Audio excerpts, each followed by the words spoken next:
ఓం నమో వెంకటేశాయ. కలియుగ ప్రత్యక్ష దైవమైన అఖిలాండ కోటి బ్రహ్మాండ నాయకుడైన శ్రీ వెంకటేశ్వర స్వామి వారి దివ్యానుగ్రహ విశేషం చేత ప్రతిరోజు మనం మహాభారతాంతర్గత అరణ్య పర్వంలోని విశేషాలను తెలుసుకుంటూ ఉన్నాం. పూర్వం మనం చెప్పుకున్న విధంగా చవన మహర్షి వయోవృద్ధుడు, తపోవృద్ధుడు.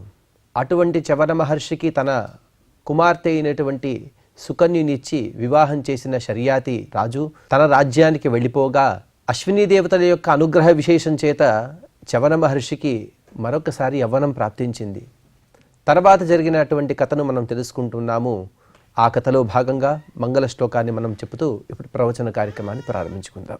నారాయణం నమస్కృత్య నరం చైవ నరోత్తమం దేవీం సరస్వతీం వ్యాసం తతో జయముదీరయేత్.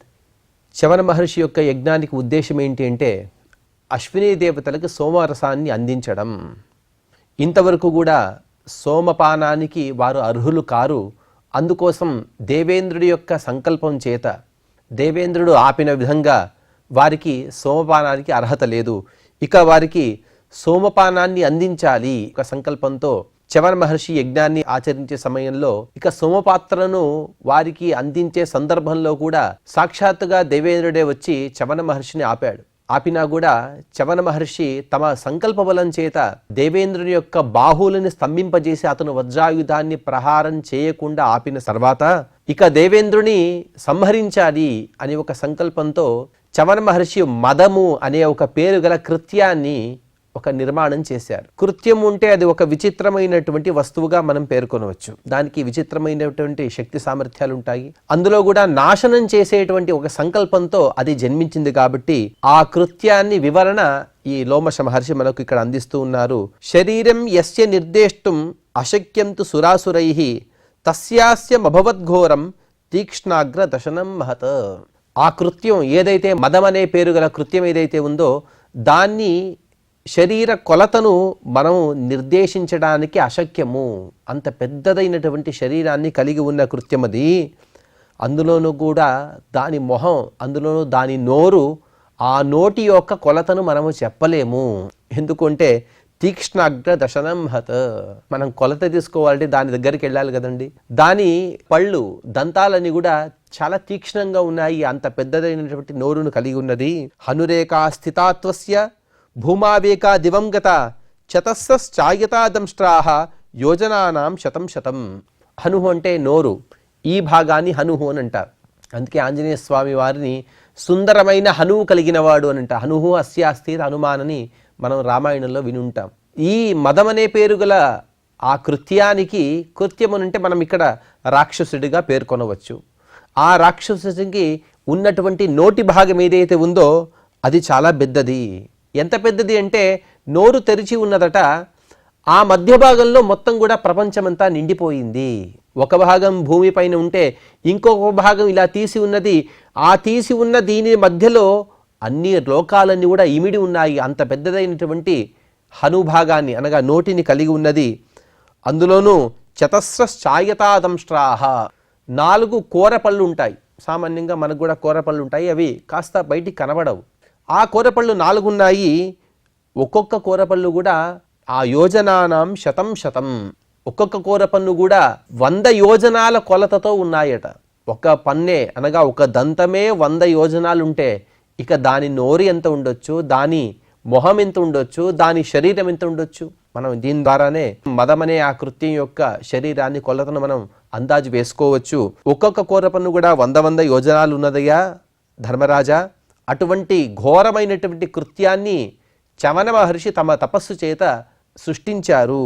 ఇతరే తస్య దశనాః బభూవుర్దశయోజనాః ప్రాసాద శిఖరాకారాః శూలాగ్ర సమదర్శనాః. కోరపన్నుంటాయి. ఈ 4 వైపు ఉన్నటువంటి కోరపన్నులు ఒక్కొక్కటి 100 యోజనాలు అయితే మిగతా పళ్ళుంటాయి కదా, ఒక్కొక్క పన్ను కూడా ఒక్కొక్క దంతము కూడా 10 యోజనాల విస్తీర్ణంతో ఉన్నాయి. 10 యోజనాల విస్తీర్ణము, 10 యోజనాల పొడవు. సామాన్యంగా ఇప్పటి వైజ్ఞానికులు చెబుతుంటారు 1 యోజనము అంటే 12 నుండి 14 కిలోమీటర్లోని. 1 యోజనం అంటే 12 నుండి 14 కిలోమీటర్లు. అటువంటిది ఒక్కొక్క పన్ను కూడా 10 యోజనాలు. కోర పన్ను 100 యోజనాలు ఉన్నాయి. అంత గొప్పదైనటువంటి పెద్ద ముఖాన్ని తెరిచి ప్రపంచాన్ని మొత్తాన్ని కూడా కబళించడానికి ఆ కృత్యం వచ్చేస్తూ ఉన్నది. బాహు పర్వత సంకాశాహ ఆయతా వయతం సమం నేత్రే రవిశశిప్రఖ్యే వక్త్రం కాలాగ్ని సన్నిభం. ధర్మరాజా, ఆ మదమనే పేరు గల కృత్యం ఏదైతే ఉందో తన బాహువులతో ప్రపంచాన్ని మొత్తాన్ని కూడా నాశనం చేయడానికి వస్తున్నది. పెద్ద పెద్ద బాహువులు ఉన్నాయి. ఎంత పెద్ద బాహువులు అంటే 10,000 యోజనాల దీర్ఘమైనటువంటి అలాగే విస్తారమైనటువంటి 2 బాహువులతో ప్రపంచాన్ని మొత్తాన్ని కూడా నాశనం చేయడానికి వస్తున్నది. ఇక నేత్రాలు ఉన్నాయి, 2 కళ్ళు ఉన్నాయి. ఆ 2 కళ్ళు కూడా అగ్నిగోళంలాగా ప్రకాశిస్తూ ఉన్నాయట. ప్రకాశిస్తూ నేత్రే రవి శశిప్రఖ్యే, సూర్యచంద్రుల వలె అగ్నిగోళం వలె ప్రకాశిస్తూ వక్త్రం కాలాగ్ని సన్నిభం, మొహమంతా కూడా, వక్త్రం అంటే మొహం అనే ఒక అర్థం, ఇంకొక అర్థం నోరు అనే అర్థం, మొత్తం కూడా కాలాగ్ని సన్నిభం అంటే లయకాలంలో సంకర్షణ రూపి పరమాత్మ ఎలాగైతే ఉంటాడో అంత దివ్యమైనటువంటి ప్రకాశంతో ఈ మదమనే కృత్యము బయలుదేరింది. లేలిహ జిహ్వయా వక్త్రం విద్యుత్ చపలోలయ వ్యాత్తాననో ఘోర దృష్టి గ్రసన్నివ జగద్బలాత్. ఆకలితో ఉన్నటువంటి వడవాగ్ని, సముద్రంలో ఉండే ఒక అగ్ని ఉంటుంది. అంటే సముద్రంలో ఎంత నీరు చేరినా కూడా సముద్రం ఉప్పొంగదు. సముద్రంలో అలా ఎంత నీటికైనా అవకాశం ఉంటుంది. ఎందుకంటే వడవాగ్ని అనే ఒక అగ్ని ఉంటుంది. ఆ అగ్ని ఎలాగైతే ఆకలి ఆకలి అని అంటూ ఉంటాడో, వచ్చిన నీటిని మొత్తాన్ని కూడా పానం చేస్తూ ఉంటాడో, అలాగే లేలిహ జిహ్వయా, ఇంకా కావాలి ఇంకా కావాలి, ప్రపంచాన్ని మొత్తాన్ని కూడా నేను మింగేస్తాను అనే ఒక ఆకాంక్షతో కృత్యం బయలుదేరింది. విద్యుత్ చపలలోచయ, అది కూడా ఏదో మెల్లిగా రావట్లేదు, ప్రపంచం మొత్తాన్ని కూడా వెంటనే తినేస్తాను అనే ఒక ఆకాంక్షతో వేగంగా కదులుతోంది. వ్యాత్తాననః, తన శరీరాన్ని ఇంకా పెద్దది చేస్తూ ఉన్నది. ఘోర దృష్టి, ఆ కృత్యం యొక్క దృష్టిని చూస్తే చాలు మన ప్రాణాలే పోతాయి, మన ప్రాణాలు హరించే విధంగా దృష్టిని కలిగి ఉన్నది. ఈ కృత్యం వలన, మదమనే కృత్యం వలన ప్రపంచమంతా కూడా నశిస్తూ ఉన్నది అనే ఒక భావనతో అక్కడ ఉన్నటువంటి ఋషిమునులందరూ కూడా వారందరూ కూడా భయపడుతూ ఉన్నారు. సంభక్షయిష్యన్ సంక్రుద్ధః శతక్రతుముపాద్రవత మహతా ఘోర రూపేణ లోకాన్ ఛందేన నాదయన్. అది వచ్చినది ఎందుకు అంటే శతక్రతు అంటే 100 అశ్వమేధ యాగాలు చేసినటువంటి ఇంద్రుడిని సంహరించడానికి వస్తుంది. సామాన్యంగా ఇంద్రుడి పేర్లు అనేక ఉన్నాయి. పురంధర అంటారు, ఇంద్ర అని అంటారు, మఘవాన్ అంటారు. కానీ శతక్రత అనే ఒక పేరు ఒక వైశిష్ట్యం ఏంటి అంటే, ఎందరో చక్రవర్తులు ఎన్నో అశ్వమేధ యాగాలు చేశారు. కానీ 100 అశ్వమేధ యాగాలు చేసిన వారికి మాత్రమే ఆ దేవేంద్ర పదవి అనేది దక్కుతుంది. అందుకోసమే ఆ శతక్రతు 100 అశ్వమేధ యాగాలు చేసినటువంటి గొప్ప భావుడైన దేవేంద్రుడిని కూడా ఆ కృత్యము తినడానికి వస్తుంది. సంభక్షయిష్యన్ సంక్రుద్ధ, చాలా కోపంతో వస్తుంది. ఎందుకంటే తన యజమాని అయినటువంటి చవన మహర్షిపైనే వజ్రాయుధాన్ని ప్రయోగిస్తావా అనే ఒక కోపంతో అది వస్తుంది. మహతా ఘోర రూపేణ, ఘోరమైనటువంటి పెద్ద రూపాన్ని కలిగినదై లోకాలన్నింటి కూడా ముంచెట్టుగా, లోకాలను నాశనం చేసేట్టుగా అది పెద్ద నాదాన్ని, శబ్దాన్ని చేసుకుంటూ దేవేంద్రుడిపై దండెత్తి వస్తూ ఉన్నది. ఇంకా లోమశ మహర్షి తర్వాత 120వ అధ్యాయంలో ఇంకా కృత్యం యొక్క విశేషాన్ని, అక్కడ జరుగుతున్నటువంటి విశేషాన్ని చెబుతూ లోమశ ఉవాచ తం దృష్ట్వా ఘోరవదనం మదం దేవ శతక్రతుః ఆయాంతం భక్షయిష్యంతం వ్యాత్తానన మివాంతకం.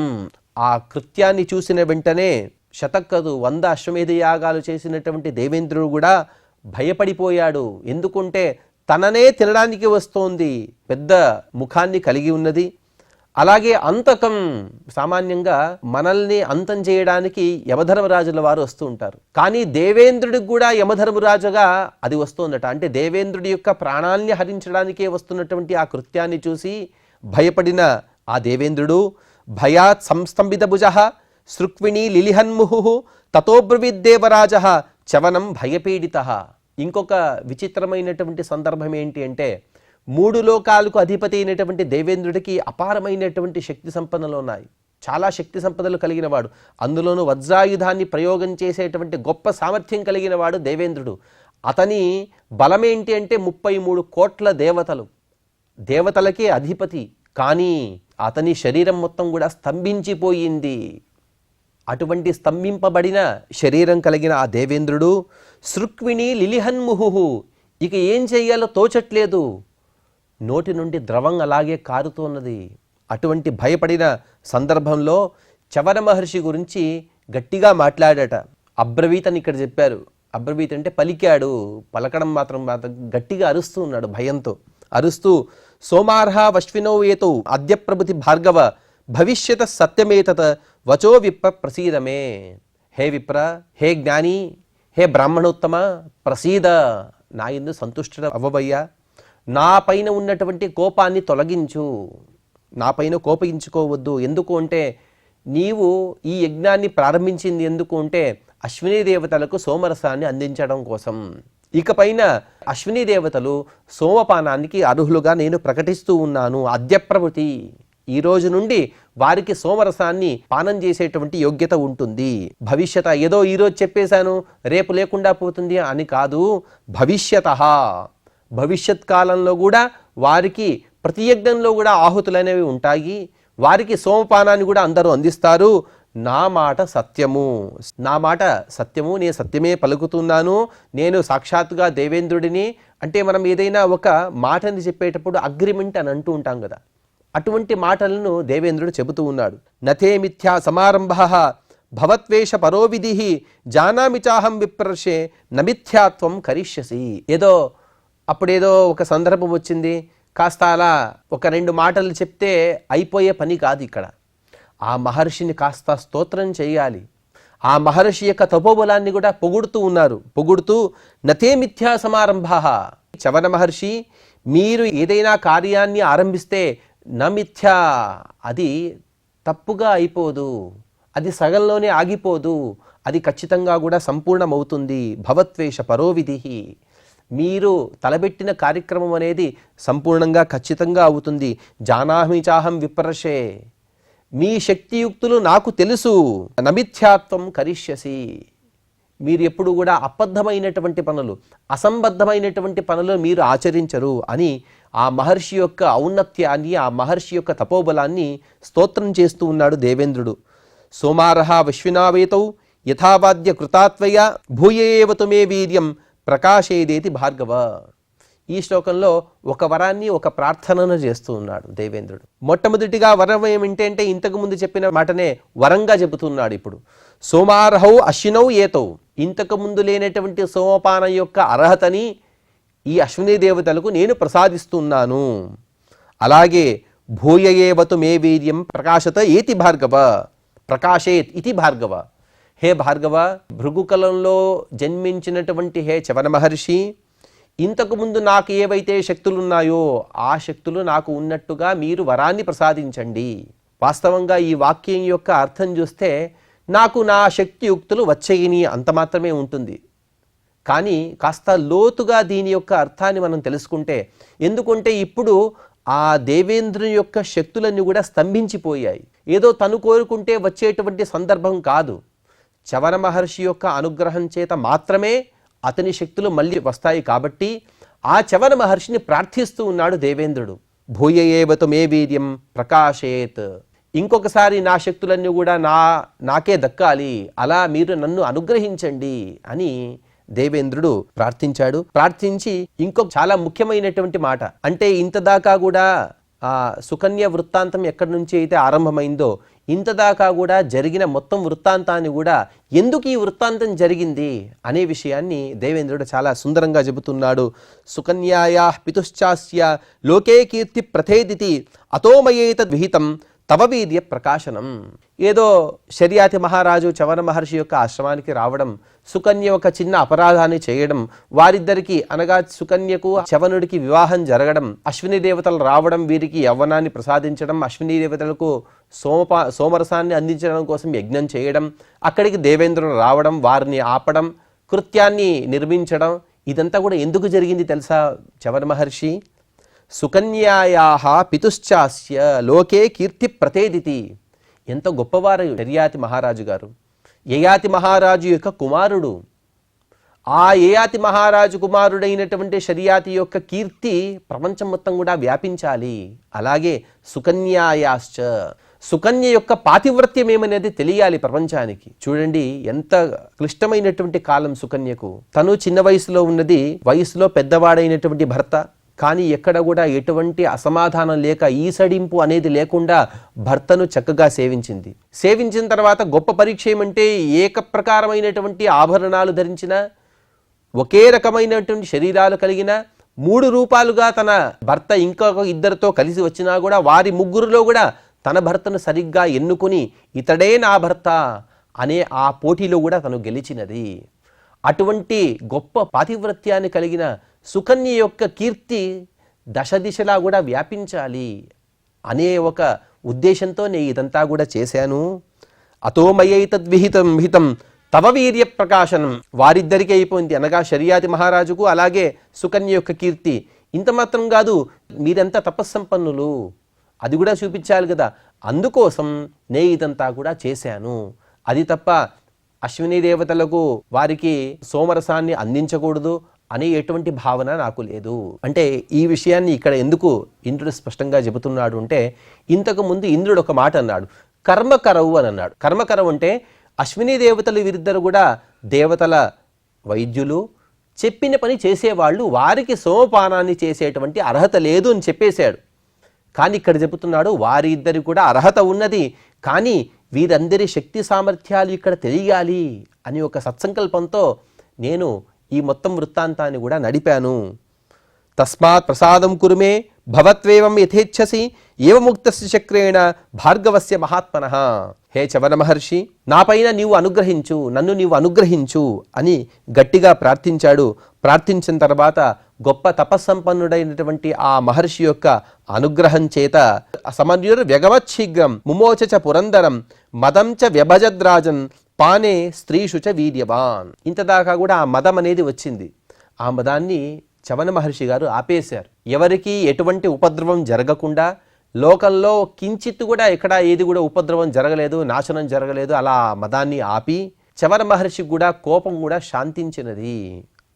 ఆగ్రహాన్ని వదిలిన వారై ఆ చవని మహర్షి గారు మదం వ్యభజత, ఇంతదాకా కూడా ఆ మదాన్ని వదిలేశారు, అంటే ఆ మదాన్ని ప్రయోగం చేసేశారు.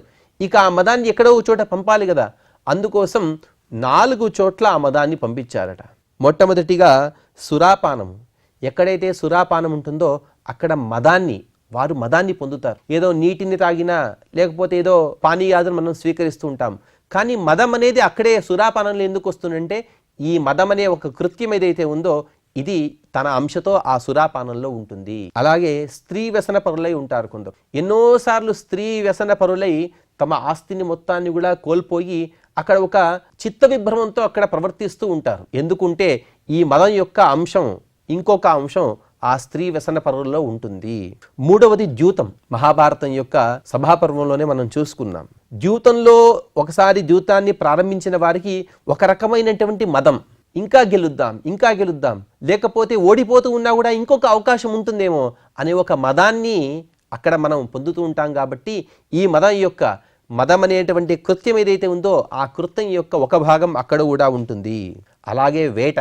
పూర్వం రాజులు వేటను ఎందుకు ఆడేవారు అంటే, వేట కోసం ఎందుకు వెళ్ళేవారు అంటే, అనేక క్రూర మృగాలు జనావాసాలలో దూరి జనులకు ఇబ్బంది కలిగిస్తూ ఉంటే, ప్రజలకు ఇబ్బంది కలిగించకుండా ఎన్నైతే క్రూర మృగాలను సంహరించాలో అన్నే మృగాలను సంహరించేవారు. కానీ ఒకసారి క్రూర మృగాలను సంహరించడానికి వేట కోసం వెళ్ళిన వారు మదంలో, అనగా అదొక వ్యసనంగా మారిపోయి ఉన్నటువంటి క్రూర మృగాలు మొత్తాన్ని కూడా సంహరించేసి అడవి అనేదే లేకపోతుంది.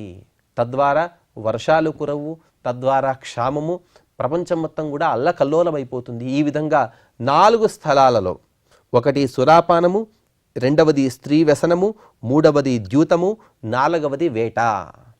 ఈ 4 స్థలాల్లో కూడా ఆ మదాన్ని విభజించి చవన మహర్షి వాటి యందు ఈ మదం యొక్క అంశాలను ఉంచేశారు. అందుకోసం ఈ 4 మార్గాలను కూడా ఎవరూ కూడా ఖచ్చితంగా అనుసరించకూడదు అని చెప్తారు. ఈ కాలంలో మనం ఏదో రక్షణ వ్యవస్థలో భాగంగా మనం ఒక మాటను అంటుంటాం, క్షిపణి ప్రయోగం అని అంటుంటాం. అటువంటి క్షిపణినే ఈ మదం అనేది కూడా. కానీ ఇక్కడ ఉండేటువంటి క్షిపణులు ఏవైతే ఉన్నాయో అవి తాత్కాలికాలు, నాశనాన్ని ఇవి కూడా అందిస్తాయి. కానీ ఆ నాశనం అనేది తాత్కాలికం. మరొక విషయం ఏంటంటే, ఈ క్షిపణులను కూడా జడ పదార్థాలు. కానీ ఇక్కడ ఏదైతే మదమనే కృత్యాన్ని ప్రయోగించారో ఇది సజీవ, ఒక జీవి ఉన్నటువంటి ప్రయోగం.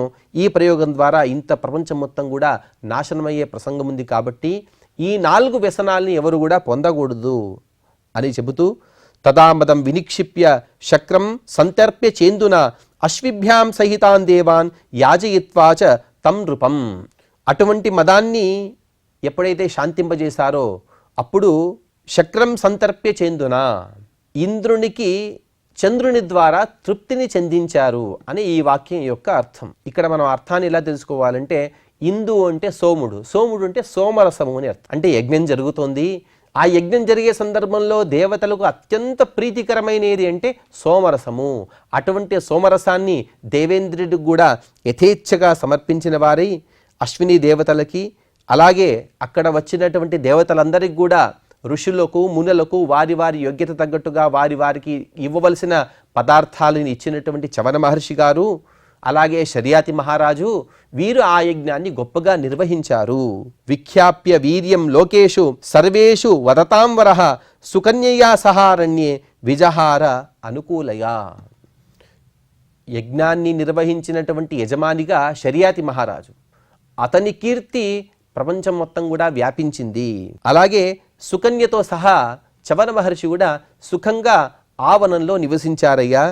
తస్సైత ద్విజ సంఘుష్టం సరోరాజన్ ప్రకాశతే అత్రత్వం సహ సోదర్యై పితॄన్ దేవానుశ్చ తర్పయ.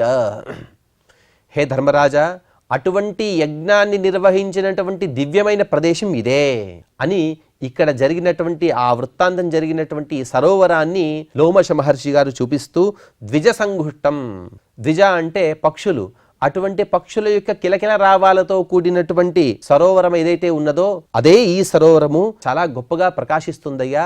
ఈ సరోవరంలో నీవు నీ సోదరులతో సహా స్నానాన్ని ఆచరించు, అలాగే పితృదేవతలకు తర్పణాన్ని కూడా చేయవలెను అని చెప్పారు.